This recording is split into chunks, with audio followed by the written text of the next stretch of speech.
አሰላሙ አለይኩም ወራህመቱላሂ ወበረካቱ ውድ የጅሉ ቤተሰቦች እንግዲህ በትናንትናው ዕለት የ12ኛ ክፍል የመልቀቂያ ፈተና ይፋ እንደሆነ ይታወቃል። በዚህም ከፍተኛ ውጤት ማለትም ደግሞ 649 ከሀገር አቀፍ ደረጃ አንደኝነትን በመያዝ ሃናን ነጃ አህመድ ቀዳሚነቱን እንደያዘች ይታወቃል። እኛም እንግዲህ ይህንን በተመለከተ ዛሬ ቤቷ ተገኝተን እንኳን ደስ አለሽ ልንላት እንዲሁም ደግሞ ይህንን ድንቅ ውጤት ለማስመዝገብ እንዴት ነበረ ያጠናን ዘዴዋ የሚለውን ለማየት ቤቷ ተገኝተናል። አብራችሁ እንድቆዩ ጋብዛለሁ።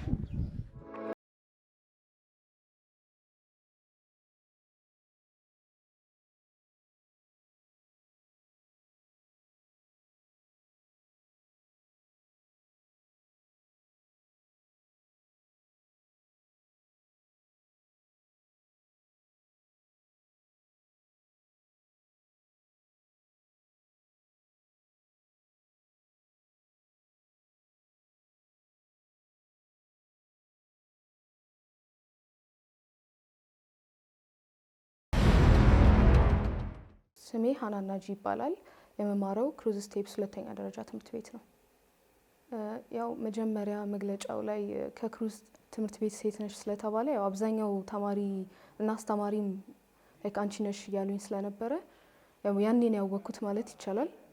እና ያው ያረጋገጥኩት ትላንት ቢሆንም ደስተኛ ነኝ በሱ። በመጀመሪያ አልሐምዱሊላህ ረብል ዓለሚን በመጀመሪያ ያው በደንብ እስኪታወቅ ድረስ ከተነገረን ጀምሮ እስክናረጋግጥ ትንሽ እንደማወዛገብ ብለናል። ያው የደስታም የፍርሃትም የብዙ አይነት ቅልቅል ስሜት ነበረው። አልሐምዱሊላህ እንጃ በቃ ውጤቱ ሰማው በጣም ነው ደስ ያለኝ። ያው እንዲህ አንደኛ ምናምን ትወጣለች ብዬ አልጠበቅኩም፣ ግን ጥሩ ውጤት እንደምታመጣ ያው ባለሙሉ ተስፋ ነበርኩኝ። ጠንክራም ስለምታጠና በትምህርት ያላትም ትኩረት በጣም ጠንካራ ልጅ ናት። ውጤቱን ስላይትሊ ከዚህ ይበልጣል ብዬ አስቤ ነበረ። ነገር ግን ስዘጋጅ የነበረው ከሁሉም ከፍተኛ ውጤቱን ለማምጣት ሳይሆን ጥሩ ውጤት ለማምጣት ነው ያሰብኩት። ቁጥር ከዚህ ይበልጥም ከሁሉም ይበልጣል ብዬ ያሰብኩ አልነበረም የተዘጋጀው የነበረው። ግን ደስተኛ ነኝ በመጣው አልሐምዱሊላህ። ከሀገር አቀፍ ደረጃ አንደኛ ትሆናለች የሚለውን አልነበረም እንጠብቀው። በእርግጥ የምታጣነበት ሰዓት የምትፈጀው ጊዜ ከትምህርቷ ጋር በተያያዘ ስለነበረ ብዙ ጥሩ ውጤት እንደምታመጣ እንጠብቅ ነበር። ግን በዚህን ያህል የሀገር አቀፍ አንደኛ ትሆናለች የሚለው ነገር ውስጣችን አልነበረም። ያው ከዛ ውጭ እንግዲህ አልሐምዱሊላህ ያው ደስታም ነው፣ ምንም ለመናገር ቃላት ያንሰኛል። አልሐምዱሊላህ የጀመርኩት ለማትሪክ የጀመርኩት የ11ኛ ክፍል ከጨረስን በኋላ የክረምት ትምህርት ነበረን። ከሐምሌ በቃ ከ2014 ሐምሌ ጀምሮ ነበር ማለት ነው ሲዘጋጅ የነበረው። ጠናን ሁኔታ ያው ከመጀመሪያው ጀምሮ በየጊዜው ሞዴሎች ስለነበሩን ያው ከቨር እያደረኩኝ ነበር እየሄድኩኝ የነበረው ማለት ነው። ስለዚህ ያኔ ከቨር ያደረኩትን መጨረሻ ላይ ድጋሚ ላለመድገም በማሰብ ከመጀመሪያው እየጨረስኩኝ ነው የሄድኩት። ከዛ መጨረሻ ላይ ክለሳን ያደረኩት ማለት ነው። ከትምህርት ቤት ከተመለስኩኝ በኋላ ያው የመጀመሪያው ሆን 10 ነው የምሰግደው ማለት ነው። ከዛ በኋላ መክሰስ መብላት ካለብኝ መክሰስ በላለሁ፣ መቀራ ከሆነ ቀራለሁ። ከዛ በኋላ ቀጥታ ወደ ጥናት ነው የሚሄደው ማለት ነው። ከዛ በኋላ በቃ አባቴ እስከሚመጣበት ሰዓት ድረስ መሀል ላይ ልክ ሰላት ሲኖር እየሰገድኩኝ ወደ ጥናት ነው ማለት ነው። ከዛ አባቴ ከመጣ በኋላ አብሬያቸው ትንሽ ሰዓት አሳልፋለሁ። ከዛ ኢሻ ነው። ከዛ በኋላ እራት በልቼ ያው መቆየት ካለብኝ ከዛ በላይ የሚያስገድደኝ ከሆነ ቆያለሁ፣ ካልሆነ ደግሞ ያው ተኛለሁ ማለት ነው። በጊዜ መነሳት ካለብኝ በጊዜ እነሳለሁ፣ በሌሊት መነሳት ካለብኝ ማለት ነው። አሁን ሃናን እዚህ ጋር ብዙ ጓደኛ የላትም። በቃ ጓደኛዋ ቁርአን ነው፣ ትምህርት ነው። ብዙም የሶሻል ሚዲያው ላይ አሁን ከትምህርቷ ውጭ ምንም የምትጠቀመው ነገር የለም። አልሐምዱሊላህ እና ወላጅ ይሄንን መከታተል አለበት እላለሁኝ እንደኔ። አሁን እኔ እሷን ብዙ ነገር ቀርቤ እንደ እናት እንደ ጓደኛም እንደ እህትም እንዳልኩሽ ብዙ ጓደኛ አታበዛም። ጓደኛዋም እኔ ነኝ ማለት እችላለሁ። እማ ይሄ እንዲህ ነው እንዴ ታማከረኛለች ብዙ ነገር። እና ወላጅ ልጆቹን መቆጣጠር አለበት። ልቅ የሆነ ስልሽ አሁን መቆጣጠር ማለት እንግዲህ እኔ ለወላጆች ልል የምችለው ልጆቻቸውን አብዝቶም ቁጥጥር ሳይሆን አብዝቶም ባይለጡትና ባይለቋቸው፣ እንደገና ደግሞ ያው በሚያምኑት በየትኛውም እምነት በራሳቸው የሚያምኑት እምነት ላይ ከጎናቸው በእምነት ኮትኩቶ ቢያሳድጓቸው ጥሩ ይሆናሉ ብዬ ገምታለሁ። ያው የሚያስፈልጉኝን ማቴሪያሎች በሙሉ የሚያሟሉልኝ እነሱ ናቸው። የሚያግዙኝ ከዚህ አንጻር ነው እና ምንም አይነት ጫና አያደርጉብኝም። ትምህርቴ ላይ እንትን እንዲጠነክር ነው እነሱ የሚያበረታቱኝ። ቤት ውስጥ ሌላ ጫና እንዲኖርብኝ አያደርጉም ማለት ነው። በዚህ ነገር ያግዙኛል። ሀናንን እንዲያርጌ ብለን ምናዛት ነገር የለም። በብዛት እንደው ምን ያሁን ብዙ በማንበብሽ የሆነ ትጎጃለሽ በሚል አንዳንዴ እንደ መቆጣት እምላለሁኝ። በቃ ለሚሆን ነገር እላፊ ራስሽን እዛ ውስጥ አትክተቺ ምናምን ነገር ብዬ እጨነቅ ነበር። ማለት እንዲያርጊ በዚህ ያርጊ ምናምን የመራናት ብዙም እኔ እንጃ። የኛ አስተዋጽኦ ያው ምንድነው ፍላጎቷን መጠበቁ። ምናልባት እገዛ ልትዩ ትችል ይሆናል። ማድረግ የምትፈልገውን ነገር እሷ በራሷ በምትሄድበት መንገድ አልገድባትም። እሱ ትንሽ ምናልባት እገዛን ከተባለ ፋርማኮሎጂ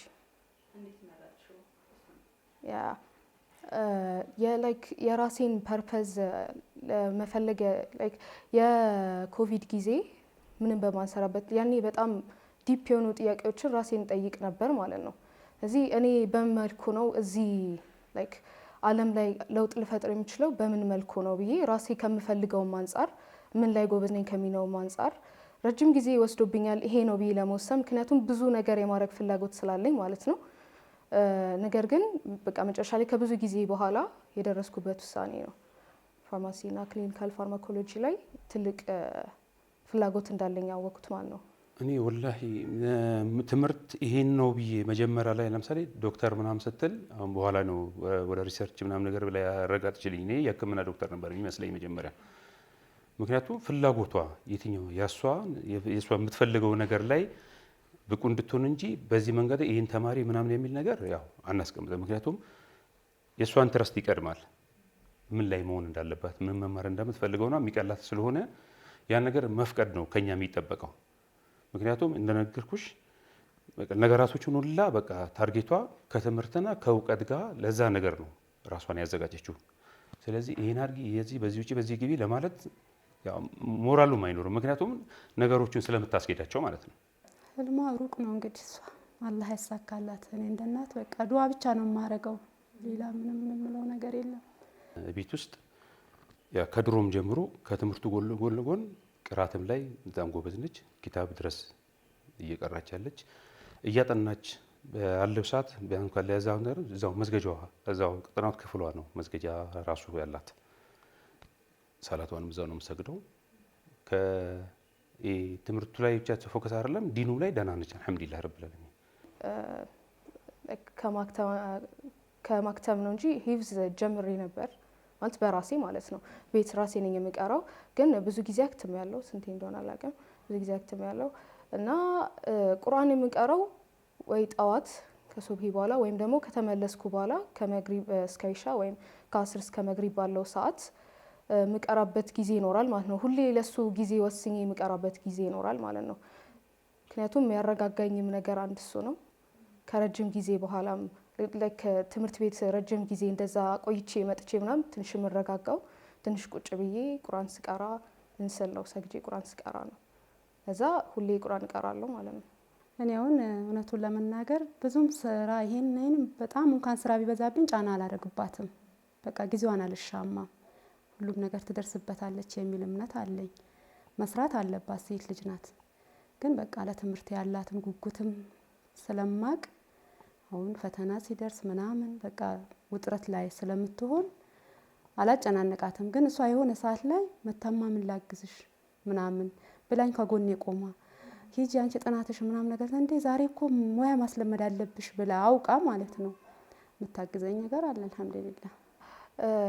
መጀመሪያ አካባቢ ያው እናቴ አራስ ነበረች፣ የስድስተኛ ልጅ ማለት ነው።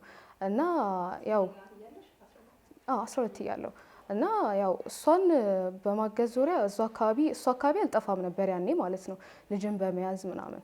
በሌላ ነገር ግን ላይክ ጫና እንዳይኖርብኝም ስለሚፈልግ ቤት ሰው አይጠፋም። ግን ሰው የማይኖርባቸው ጊዜዎች ነበሩ፣ ትንሽ የተቸገርኩባቸው ጊዜዎች ነበሩ። ያው ከቤተሰቡ ጫና አድርጎብኝ ሳይሆን የግድ እኔ ደግሞ ማድረግ አለብኝ፣ ጫና የለብኝም ብዬ ወደኋላ ምተው ነገር አልነበረም።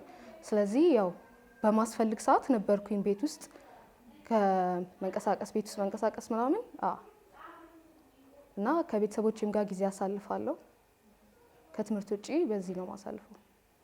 ረፍት ጊዜን አብዛኛውን ጊዜ ከቤተሰቦቼ ጋር ነው የማሳልፈው። ከፍ ካሉ በኋላ ጀምሮ እሁድ ቀንም እንደዚህ ጁማ ለምሳሌ የበዓላት ወይ ዝግ ቀኖች ምናምን ነገር ካሉ አብረን መስጊድ ሄደን አብረን ቤተሰብ አብረን ነን። ያው ማታም ጠዋትም እስክንለያይ ድረስ ትምህርት ቤት ያለው ነገር አብረን ማለት ቅርብ ነን። ባለው ነገር እናወራለን፣ እንነጋገራለን።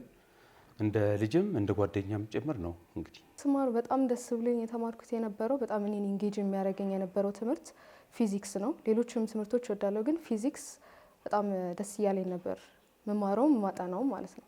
ከትምህርት ውጪ ማነባቸው መጽሐፎች አብዛኞቹ ሳይንስ ፊክሽኖች ናቸው።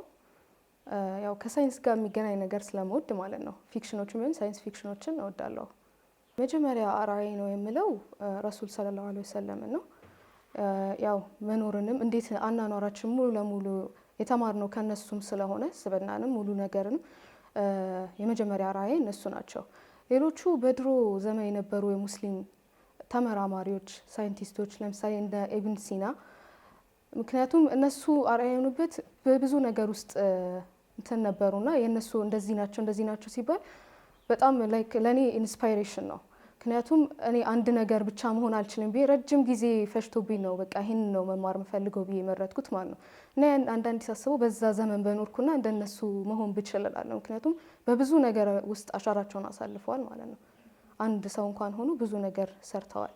ልክ እንደነ ኢብን ሲና ማለት ነው። ሙስሊም ሴት በመሆናችን እንትን ልንለው ወደኋላ ልንልበት የሚገባ በቃ እኩል ኦፖርቹኒቲ ኖሮን መስራት እንችላለን፣ መሳተፍ እንችላለን በፈለግነው ዘርፍ ማለት ነው።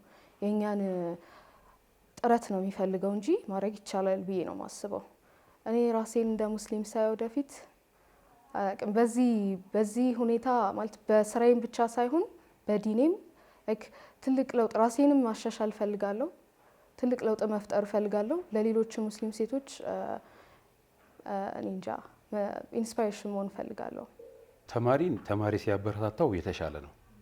እኔ እንደ ወላጅ ነው ልናገር የምችለው።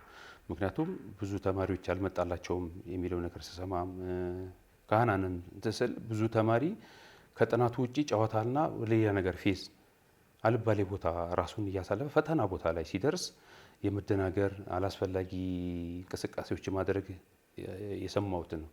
ያ ከሚሆን ከታች ጀምሮ ቢያነቡ ቢያጠኑ የተሻለ ነገር ሊያመጡ እንደሚችሉ እንግዲህ እኔ ከልጅ የተረዳሁት ነገር ይሄንን ነው። ማጥናት አለባቸው። የነገ ህይወታቸውን ከመማር ጋር የተያዘ ብቻ አድርገው ቢወስዱት እመክራለሁ። እንግዲህ በመጀመሪያ ማመስገን ፈልገው አላህን ነው። አልሐምዱሊላህ ረቢል ዓለሚን። ሌላ ማመስገን ፈልገው ቤተሰቦቼን ነው። ቤተሰቦቼ አስተምረው ለዚህ ስላደረሱኝ ቤተሰቦቼን፣ እናት አባቴን፣ ሙሉ ቤተሰቦቼን ማመስገን ፈልጋለሁ። ሌላው ደግሞ ትምህርት ቤቱንና አስተማሪዎቼን በሙሉ የትምህርት ቤቱን ሰዎች በሙሉ ማመስገን ፈልጋለሁ፣ አስተምረው ለዚህ ላደረሱኝ ማለት ነው። በዚህ አጋጣሚ ደግሞ ጓደኞቼንም ማመስገን ፈልጋለሁ። ማስተላለፍ የምፈልገው መልእክት በዚህ ውጤት ለመጣላቸውም ላልመጣላቸውም ይሄ ውጤት ዲፋይን የሚያደርጋቸው ነገር አይደለም። ከመጣላቸው ጥሩ ነው፣ ይቀጥሉበት። ካልመጣላቸውም በዚህ ተስፋ እንዳይቆርጡ አላማቸውን አውቀው በቃ ጥረው መስራት ነው ከነሱ የሚጠበቀው ማለት ነው። ስለዚህ ማስተላለፍ የምፈልገው መልእክት ተስፋ እንዳይቆርጡ ነው ማናቸውም ቢሆኑ። ከዚህ በኋላ ለሚፈተኑትም ካሁኑ ጊዜያቸውን ይጠቀሙ። በርተው ከሰሩ ማይቻል ነገር የለም ማለት ነው። እንግዲህ ያው እህታችን ሀናን ያመጣችው ውጤት እንደ ቤተሰብ ብቻ አይደለም፣ እንደ ሀገርም እጅግ የኮራንበት ነው።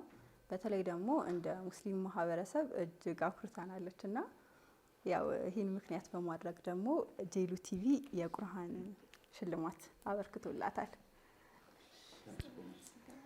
እሺ ያው እሷ ይህንን ውጤት ለማምጣት ከሷ ባለፈ ደግሞ የወላጅ ጥረት ከፍተኛ ነው። ያው እናንተ አብራችኋት ስላላችሁ ከጎኗ ሆናችሁ ስለደገፏችኋትም ነው ይህንን ውጤት ማምጣት የቻለችው እና ለእናንተም እንዲሁ የቁርአን ስጦታ አበርክቶላችኋል ጄሉ ቲቪ። እሺ ያው ከዚህ የበለጠ እንግዲህ ትልቅ ደግሞ ውጤት አምጥታ በዩኒቨርሲቲ ደግሞ ከፍተኛ ውጤት አምጥታ የማዕረግ ተመራቂ ሆና ድጋሚ እንደምንገናኝ ተስፋ እናደርጋለን። እጅግ በጣም አድርጌ አመሰግናለሁ ስለነበረን ቆይታ። እሺ